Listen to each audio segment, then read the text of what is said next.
Good morning, Isaac. Thank you so much for joining us at SDG Impact Stories today. Morning to you, Clarissa. I'm happy to have you around, and also thank you for having me in this. Thank you for welcoming us in Nairobi as well.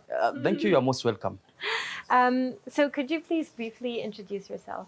My name is Isaac Waithaka, the founder of Goblis Foundation, and I'm a social entrepreneur based here in Nairobi, although with some activities in the coastal region of Kenya. I come from a foot of Mount Kenya. That's where I was born. Amazing. Thank you so much. So how would you describe Goblis Foundation in just a few words? Perhaps what's the mission and the purpose of it? Goblis Foundation is a youth empowerment and development organization. Our mission is simply to empower the next generation of leaders because they are the future of tomorrow. Right. And so when we look into the issues that Kenya is struggling with, what are the big challenges when it comes to maybe the economical and socio-demographical aspects? Yeah, the main challenge is Kenya being 75% of young people, people below the age of 35. It means it has a lot to cater for the young generation. These people are depending just on about 25% of the older people, and also in terms of economy, these people are unemployed.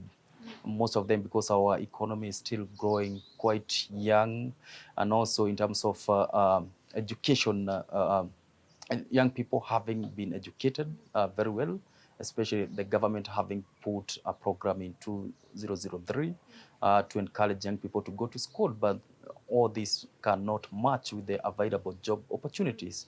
So in terms of demographics, we have more learned young people with very less opportunities in terms of employment. And so globally, if we look at the population below 35, is it like what, 55%?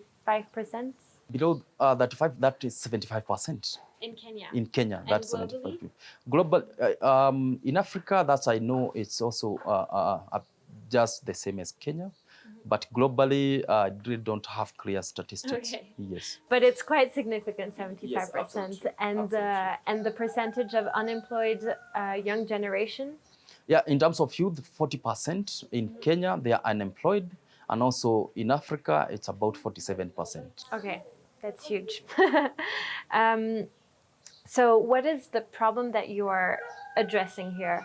What is the crisis? I think you mentioned a dual crisis that you are tackling. Yes, we are dealing with a crisis of youth unemployment and climate change. Why youth unemployment and climate change? Youth unemployment, we have 75%, and out of that 40% are unemployed. And 75% of Kenyans live in rural areas, and they practice small-scale farming. This means small-scale farming has been affected by climate change like anywhere else. So, which means any effect on climate change directly affects the bigger chunk of the population. The population is the youth. Kenya is a country of the youth. Therefore, climate change directly affects over 75% of Kenyans. Right. And what would you say are the specific factors that influence or impact this high number of unemployment rates in Kenya specifically? Yeah, the government in 2003 made basic education free. So it means all children were required to go to school. And also they subsidized high school education. Right. They built so many colleges, but they did not match this with the opportunities. So therefore, young people were being educated, but the economy, the government was not working to produce enough job opportunities. Therefore, the government just realized the mistake over the other day, and now they started changing the curriculum of education. So now they are having what they are calling competency-based curriculum.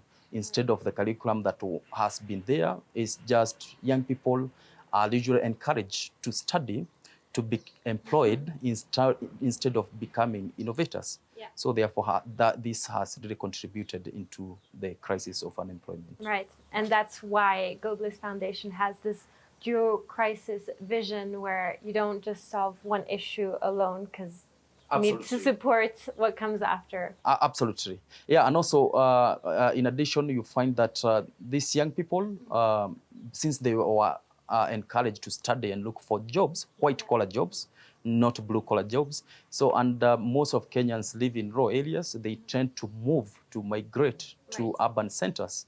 So when they arrive in the urban centers, there are no job opportunities because every year the institutions of higher learning usually chunk out over 800,000 graduates.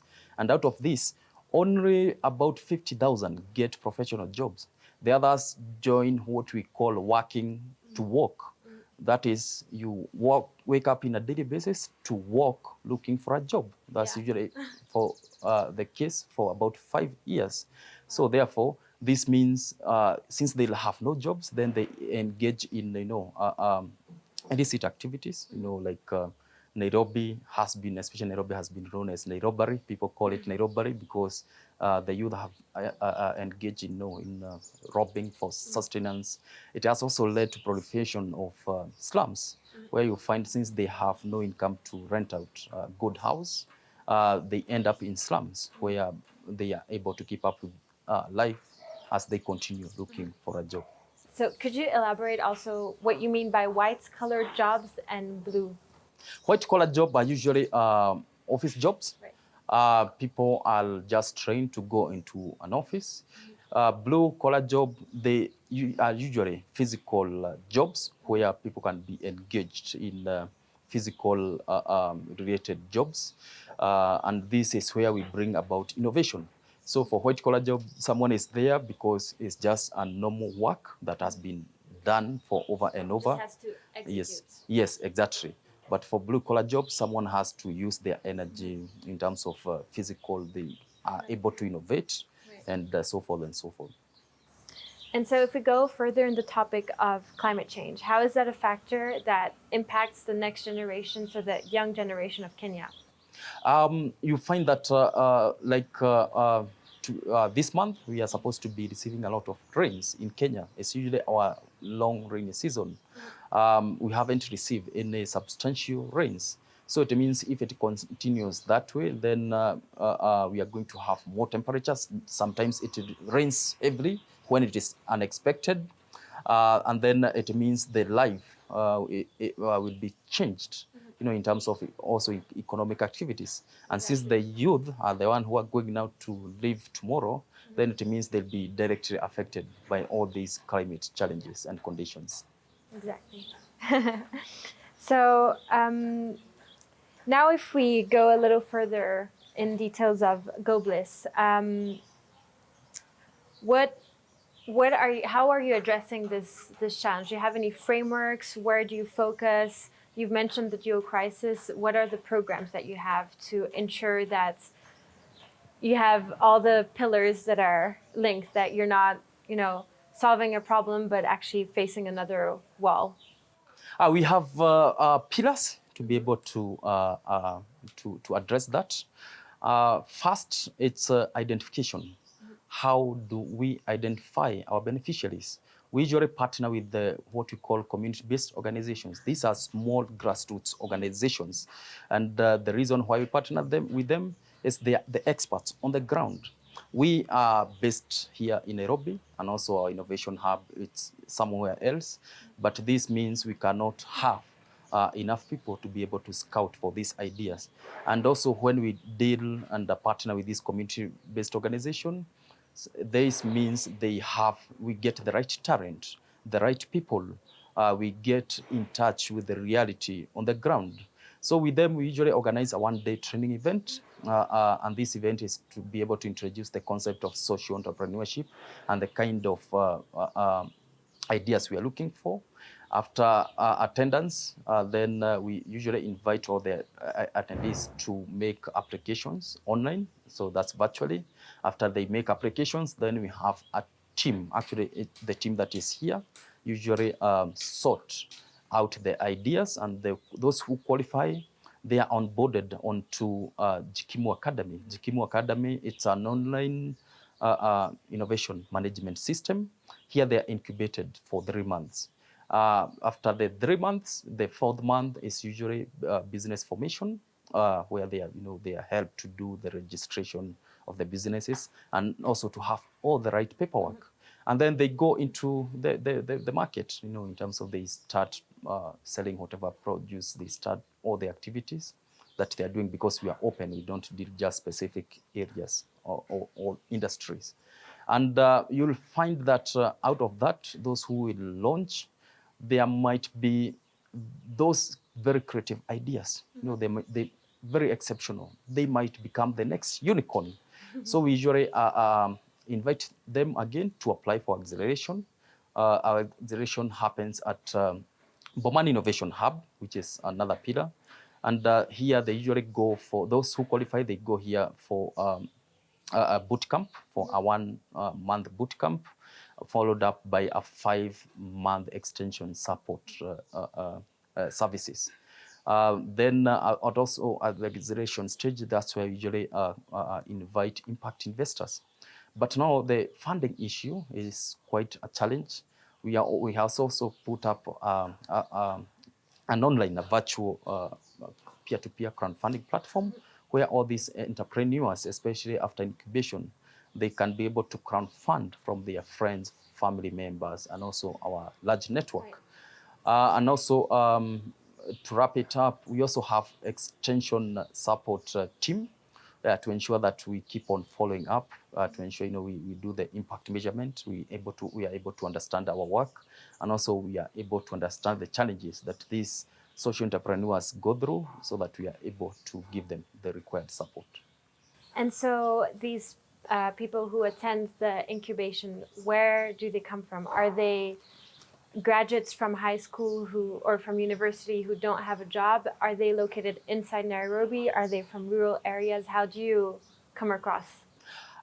What happens, it's our target geographical locations are countrywide. Actually, we try our best to distribute the opportunities, not just to give a certain area. Mostly our focus is rural areas and peri-urban communities, those who usually don't get such opportunities. The prerequisite is they must have some level of college education. Doesn't matter whether it's the low college, mid-low level colleges or universities. It doesn't matter, as long as they have attended some level of college education, and also they are able to access some form of internet. That's and yes, and we try to avoid giving an opportunity to those who already have opportunities. So our target is usually grassroots, very rural areas, and we spread our assistance across board within the country. And so when they go to the incubation, which is located in Nairobi, but also I think in Mombasa, right? Incubation, we have incubation and acceleration. Incubation, it's online. It's an innovation management system. Here it's just like any learning management system, but for ours is customized into learning. First, they learn for 3 months, and then here we also impact investors, mentors, and any other interested parties are able to join online to be able to follow up with the processes. Okay, so they can actually do their work and attend the incubation from wherever they are located. Absolutely. That's the idea, right? Absolutely, because we want them to continue living their lives. We don't want to disrupt their lives. Yeah, because not every idea that is applicable for us. For us also, we are just focusing on social innovation, social ideas. And only where they attend is only physically, only those who are sent to the acceleration, which is One Innovation Center, hub or other hub. It's 500 kilometers from here. Yes. And so, so the idea is actually to have them contribute with their ideas in their local communities, also because they know their local communities best, probably. Absolutely. So you try to encourage them to stay where they are. Absolutely. Yeah. We want them not to move to big cities. Here, especially in terms of in Riga, where you have highlighted, we want them, instead of moving to cities, they can stay at their rural communities. They can develop their ideas there. They can create employment instead of just moving and become employed. If someone comes up with an idea, it develops into a social enterprise, and maybe is able to employ 10 people, it means the life of their local community improves. Yeah. So there's a multiplier effect, absolutely, right? If they absolutely, know how to sustain themselves in their own communities. Absolutely. So we want them to remain in their communities, and the assistance, we'll find them there, the assistance that we offer. Yeah. Amazing. So now, could you tell us a little more about your business model? Why did you choose it to be a foundation?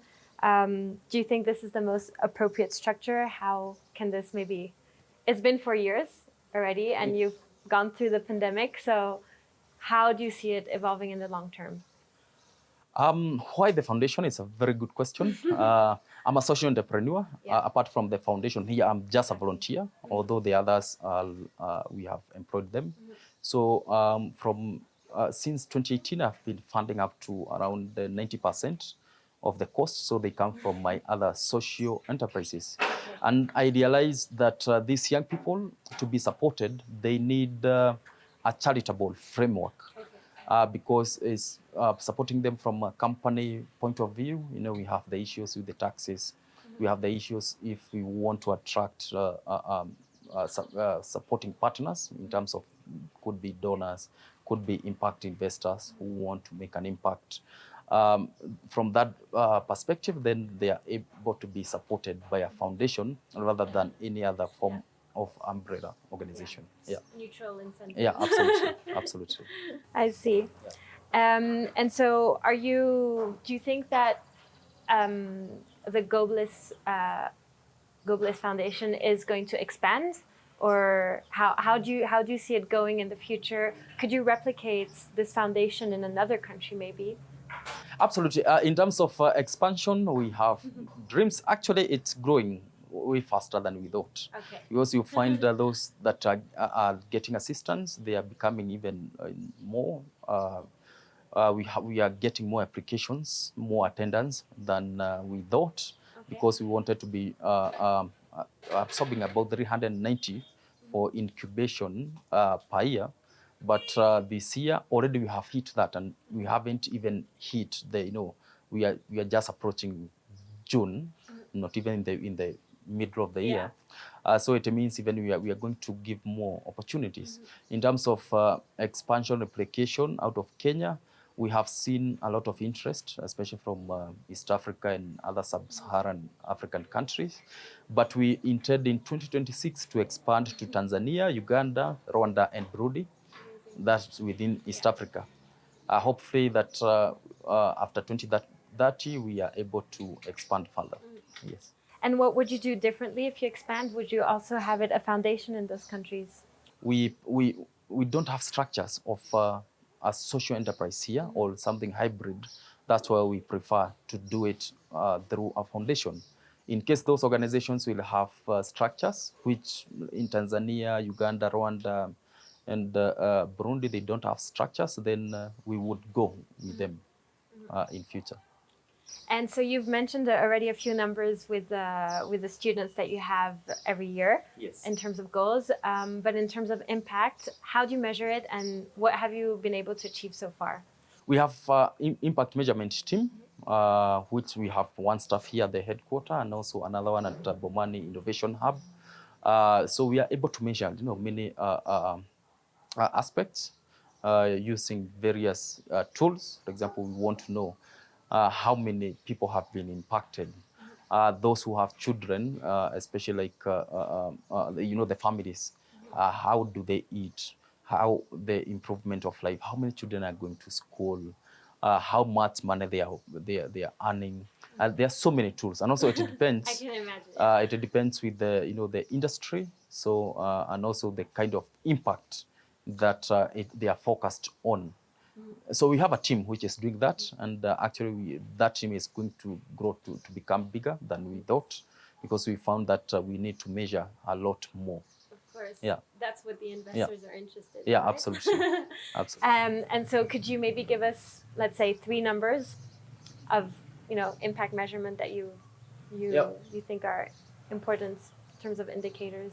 Yeah, so for example, we have been able to, so far since 2018, we have been able to train over 10,000 in the one-day event. Yes, it's usually just a one-day event.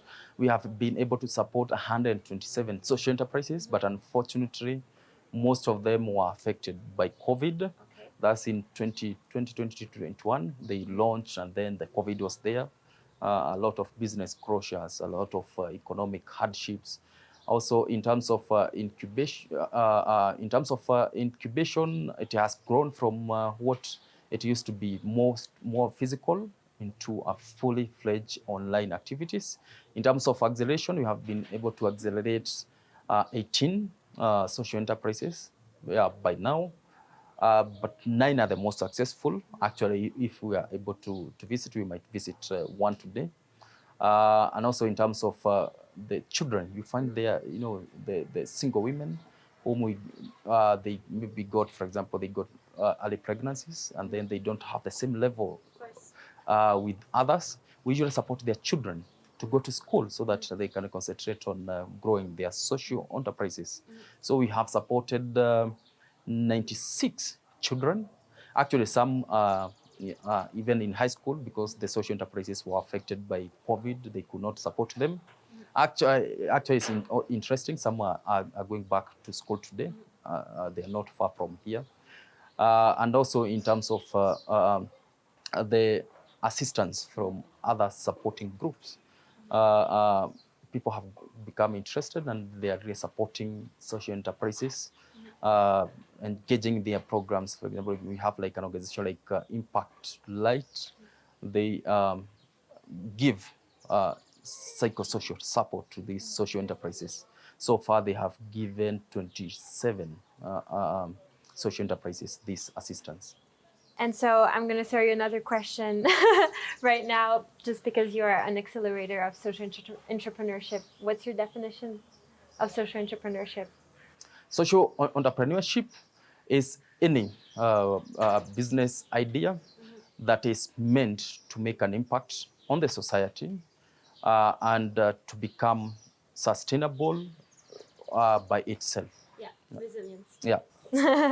Amazing. And so I have a few last questions, which is I want to hear about your thoughts and your opinion on what else could Kenya do to tackle the same issues that you are tackling in terms of social demographic problems? Is it something at the government level? Do we need other foundations like yours? Is it the national support or the international support that you'll depend on mostly?